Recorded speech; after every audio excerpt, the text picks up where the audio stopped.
Legend of War here, and today we've got a Rating Your Doomstack video covering a vampire account Banshee Doomstack. So I think we've covered ethereal armies before, but never with a bunch of single entity heroes.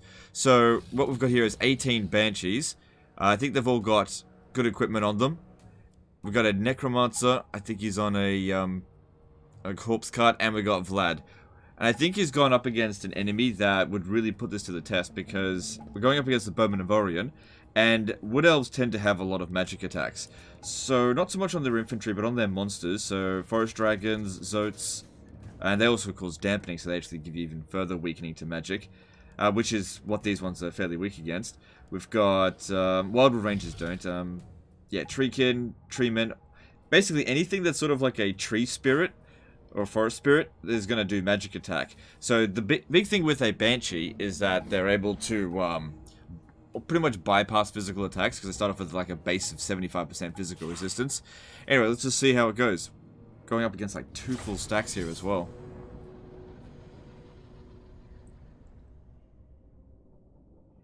Because yeah, the thing is with ethereal units, they usually have half the hit points of a normal unit, but they have 75% physical resistance, which means any sort of magic damage will just get rid of them really quickly. And since Banshees, you can put equipment on them, you could usually bypass their weakness to magical attacks by giving them magical resistance items. Because even though you can't get them defeat traits from like Azag or whatever, you could defeat Heinrich Kemmler. You could, because he'll give 10% magic resistance. There's the Black Pyramid of Nagash for an additional 10%, and you could, if you really worked at it, get enough items that give like 30% magic resistance to essentially get their magic resistance up to 50%, so that really they're at like 50 to 75% ward save for the entire army. Alright, let's go hang out by their reinforcement zone here and see how this goes. I don't know if a Necromancer is a great idea on the corpse cart, because if I put him in here, he's just gonna get killed straight away. Like, I guarantee it, he will die, like, immediately. So you usually put them in a bunch of melee infantry, because the enemy can't get to them. But that's not gonna work here. Because obviously you want to be giving him the Vigor Mortis bonus over here, but what's the point if this guy dies? Like, I'll tell you what, I'll put him in over here, we'll fight this force, and if things go belly up, I'll just withdraw him from the battlefield. Vlad von Karstein, master of the undead. And we'll see how this goes. So our bounce power is even, just with like one of their forces coming at us. Yes, darkness reigns. Here we go, have some zombies.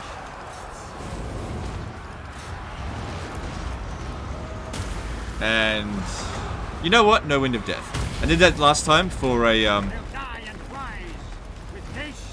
for the, what was it? I can't remember if it was Siren or Cairn Wraiths. Essentially the same unit. That was actually very silly of them to do that. So yeah, I told you.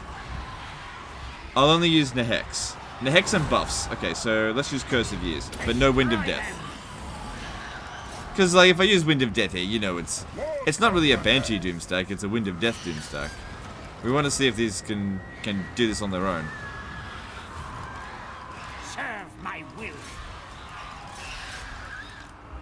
I am busy. Okay, Vlad doesn't have... Not going to use this either. End them. Deliberately using the army bad, just so I can see how it goes. Yeah, see, it's getting targeted.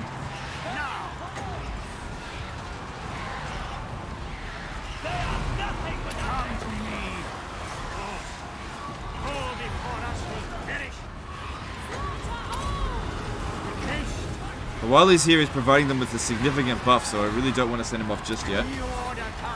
See, the Banshees are doing just fine. Cut this as well, but like I said, no massive damage spells. Let's try to do this with the Banshees and see how they go. Right, do we have anything like a Helm of Discord? Alright, let's just do this.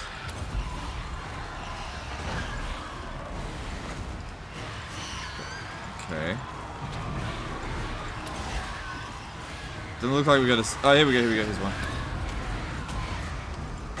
Okay, we put down another zombie. And then I'll make it unbreakable. Yeah. We can't stay for much longer. I'll have to withdraw him.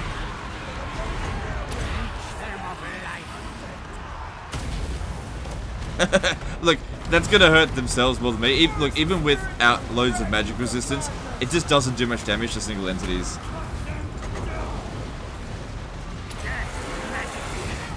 Alright, I gotta get him out of here.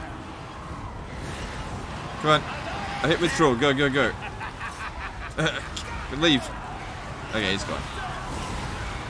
All shall bow before me. Bow before me.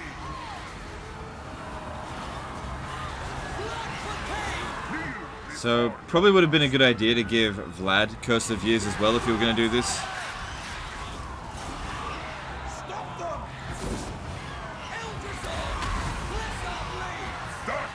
Like I said, I'm not going to use any wind spells, but I will use zombies and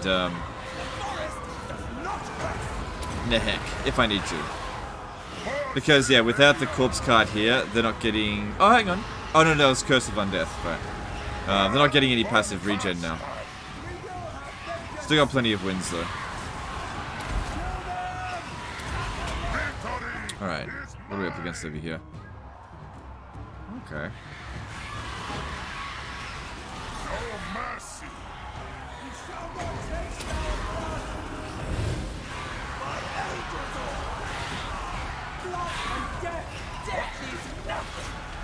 The thing is with the Wood Elves as well, is while they do magic attack, they also have a lot of physical resistance, and all of our units would have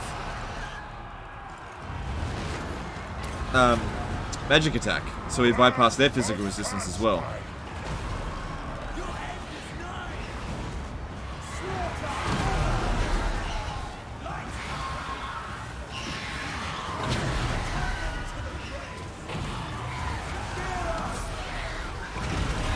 It's really important with a bunch of single entities to try to keep them fighting together. If you spread them out, it just makes it a lot easier for the enemy to kill them.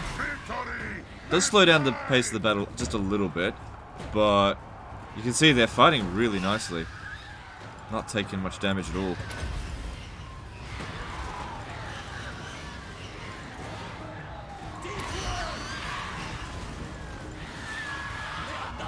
I need to make note of this one here.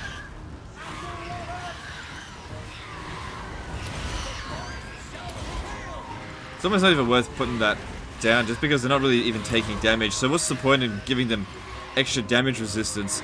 Okay, how about I make note of how many of them have that. So I can just pop it all down at the same time.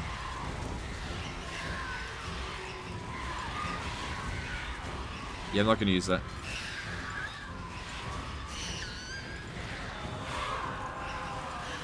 So I'm making note of the Crown of Commands as well.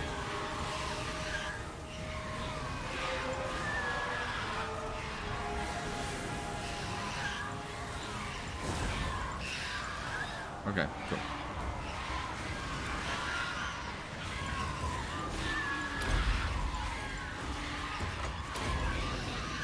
Alright, cool. That works for me. Alright, we gotta focus a bit more on the Heckin. I will.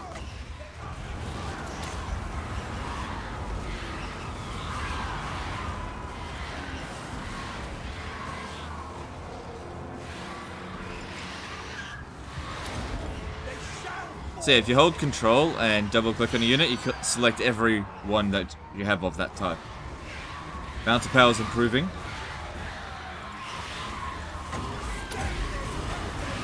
Oh, I could have used the health potion.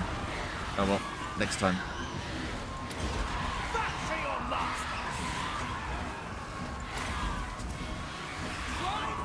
Vlad von Karstein. All shall perish.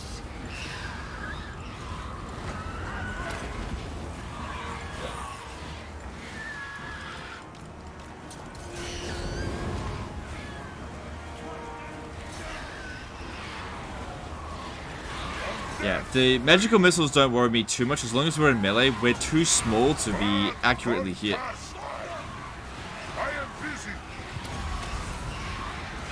Things have been done. Alright. As our units start to take more and more damage, we'll need to start withdrawing them. Like this one here is just about out of regen. Blood von Karstein. Same with this one. Probably could have won by now if I would have cast a Wind of Death or two. Or used this. But like I said, we want this to be able to win on its own, see how it goes.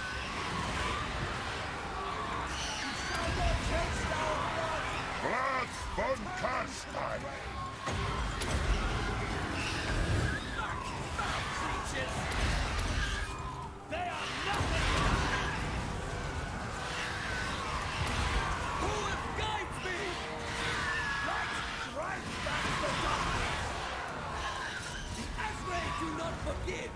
Alright, don't think that dragon's gonna come down and fight us. No. Okay. It's gonna be tricky to catch up to them here. Yeah, just fight whatever we get that's willing to go into melee with us. Also, another thing. Oh, here we go. Here we go.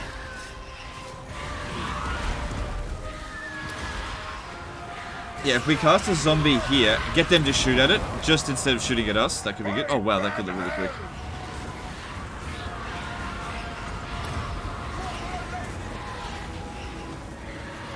And there we go. Well, they handled it.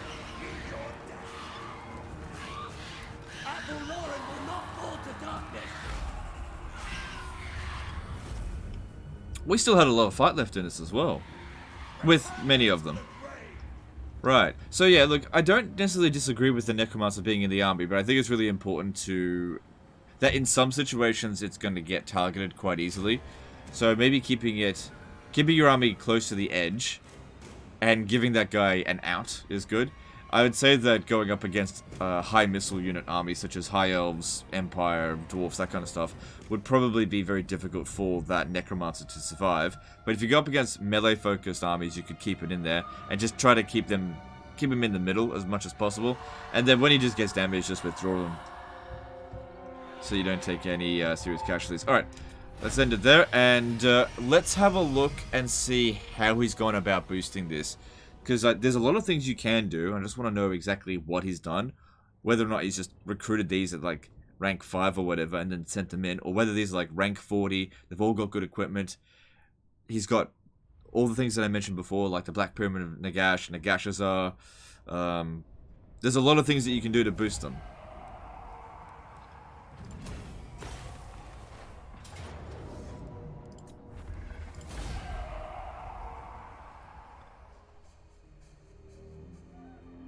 So, this definitely is not an early game Doomstack, for sure. Seems like a pretty solid campaign. Alright, let's have a looky here. Alright, let's have a look at Nagashazar. Is that built up? No. Okay, so he's missing out on 5% physical resistance there. Right. Black Pyramid of Nagash. Yes. So, there's 10% magic resistance. Yep. Okay. Did you get Heinrich Kemmler's trait?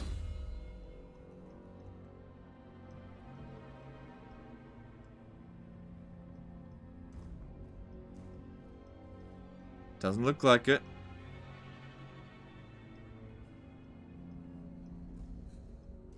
No, you didn't.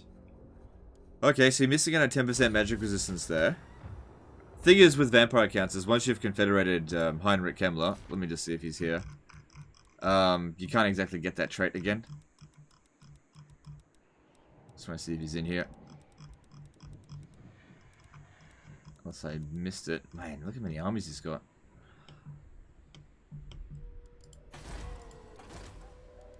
It doesn't look like you got him, so that means if you wanted to... Unless I'm blind and I just missed it. I mean, it's going to be really difficult for you at this point. You could technically still revive him, but you have to get rid of all the vampiric corruption in the area, which as the vampire counts is not easy to do. So you'd need a faction such as Bretonnia, because they have a lot of Untainted, to come in here and occupy this territory and then have to cause revolt there. But yeah, you don't actually have Heinrich Kemmler. So you could still get that 10% magic resistance. Because if we have a look at the just an average one here, 10% magic resistance, yeah. Looking at their equipment. See, I think you're actually better off with like an obsidian lodestone as opposed to the ward save. Because you've already got tons of physical resistance. Yeah. Let me have a look at some of the other equipment I've got. Then again, you got to be able to actually find enough of these equipment as well.